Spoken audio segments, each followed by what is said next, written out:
They say the left hand, it drop mountains. They say the right hand, be slaying dragons.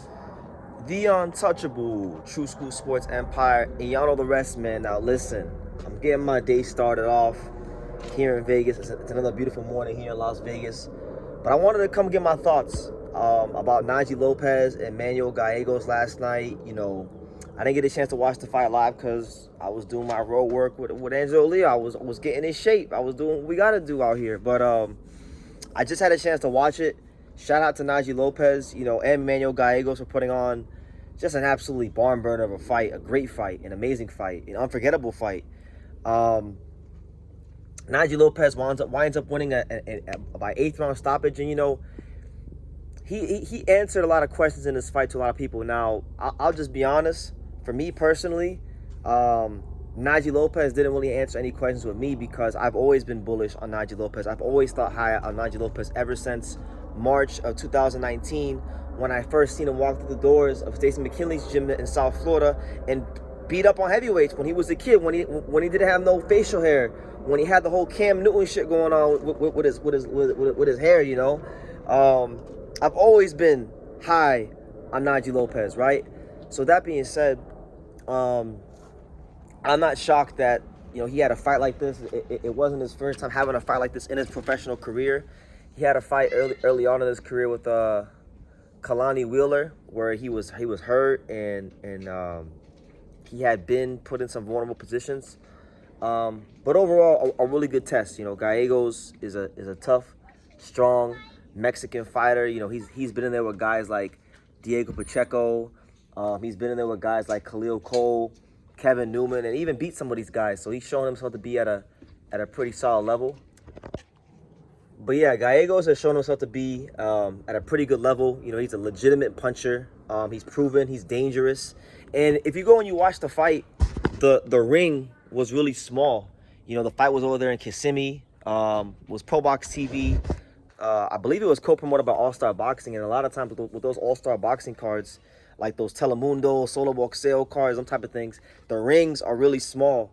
So there really wasn't much room for Najee Lopez to hide, or Gallegos for that matter, and the fight played out as such. It was a fight where the gap was closed a lot. You know, early in the fight, Najee Lopez he suffered a head clash, right? And that's what opened up the cut very early in the fight. And I'll tell you guys this: you want to know what a fighter's made of, you want to know what a fighter really has in their soul, what they really have in their spirit.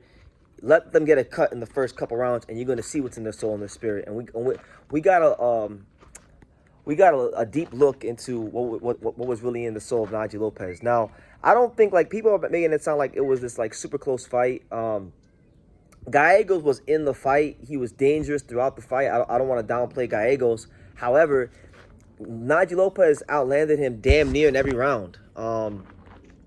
But Gallegos was in, like, you know, there's fights like that. There's fights in boxing where, you know, one guy could be winning the majority of the rounds and the other guy could be losing damn near all the rounds, but still be in the fight. You understand? Like one guy is winning the fight, but the other guy is still in the fight from a momentum standpoint. So it was one of those fights where even though Najee Lopez was winning the rounds and he was up in the cards, it was a fight where, you know, Gallegos, you know, if he would have had landed one punch here or got one moment there, you know, all of a sudden, you know, Najee Lopez is probably getting hurt or he's not in the strongest position. You know, he could have got easier, been taken to those deep, dark, comfortable places where, you know, maybe he gets hurt, maybe he gets stopped. Even in like the third or fourth round, you saw Najee Lopez.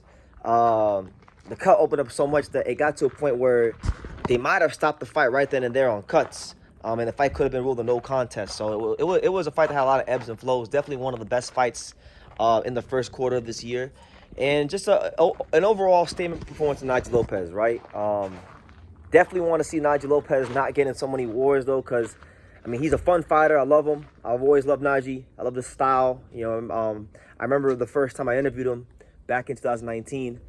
And rest in peace to his father, a great man, friend of mine, the late, you know, Coach Tito Lopez.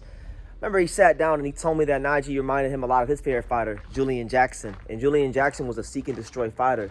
And Najee Lopez is no different. He's a seek and destroy fighter. He's very surgical. He's got a very good power jab.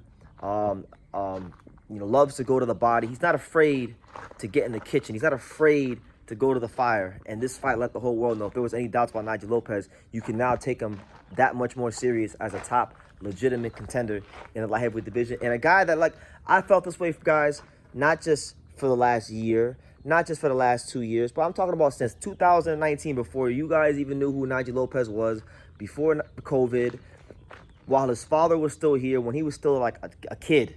I've always thought Najee Lopez was going to be a world champion, and I hold true to that belief. So last night was one of them fights, guys, that if his dad was still here, Coach Tito Lopez, his dad would be proud. I mean, his dad's always proud, but his dad would be that much more proud for the character that his son showed when things got hot. And respect to Manuel Gallegos, a guy that has been a true, real Mexican war horse over the years, always giving great fights, always in action fights.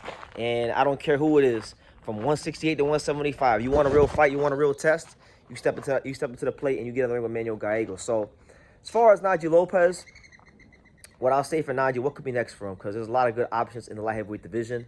We know that he supposedly had accepted some sort of offer to fight Artur Beterbiev a while ago. I don't think he's going to fight Artur Beterbiev. I think Probox is going to do the right thing and take the time with Najee and match him well.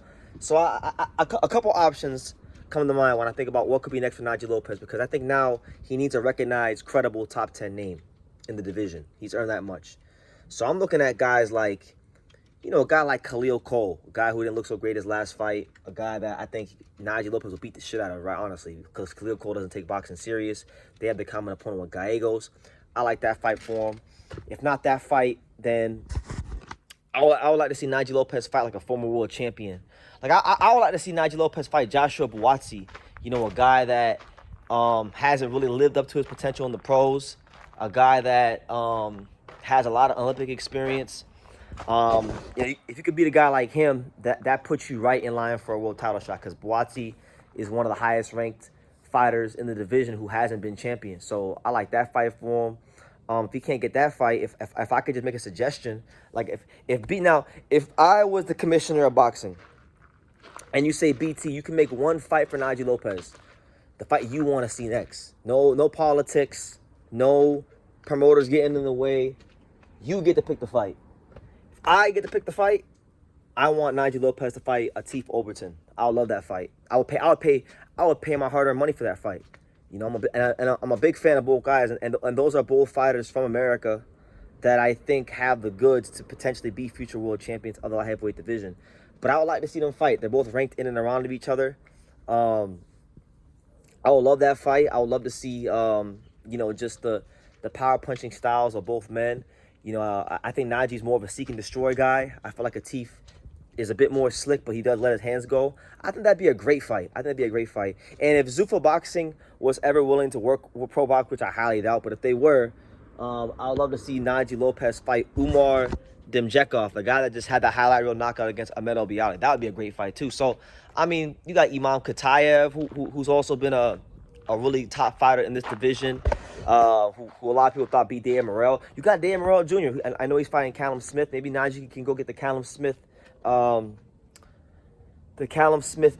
Morrell winner. I know Gary Jonas has a working relationship with a lot of promoters in boxing, like Eddie Hearn and PBC and things like that. So there's options. Najee Lopez is a rising commodity in the light heavyweight division. He's someone that I think people at the last night, if you didn't know about Najee Lopez, now you know, and now you're wondering kind of like what's next for the young warrior from Atlanta, ATL's finest.